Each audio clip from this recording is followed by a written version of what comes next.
to getting into a SE role? I mean, I had not planned that I would be getting into one, and there might be many people, maybe even youngsters who are still in their college.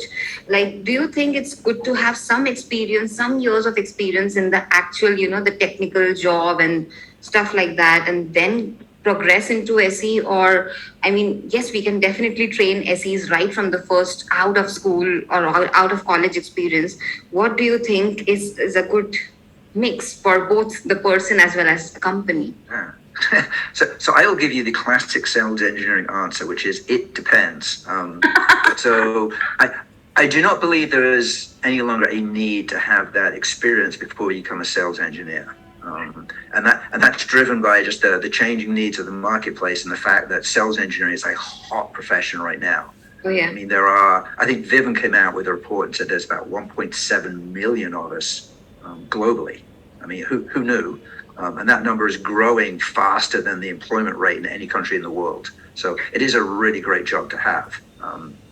So that said, it used to be the fact that you needed some business and technical experience before people hire you as a sales engineer. No longer the case.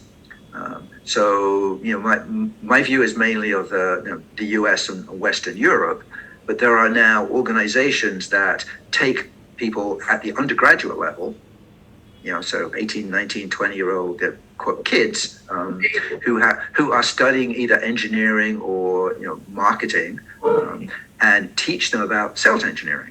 Which you think about it is the mix between the two, and then recruit them as they leave university and put them into an associate sales engineer position, and then flip them around the company for 18 months in different positions and see where they best fit.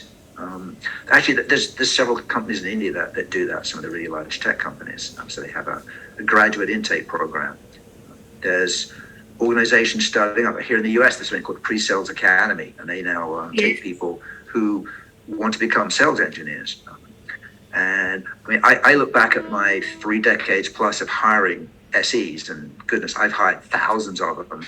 And the backgrounds have been amazing. I have hired a Shakespearean scholar, all the way through to literally a rocket scientist from NASA. Wow. So it really doesn't matter what your background is. If you have attitude, you have curiosity, the ability to learn, and at least a sprinkling of technical and business/professional skills, you can do this job.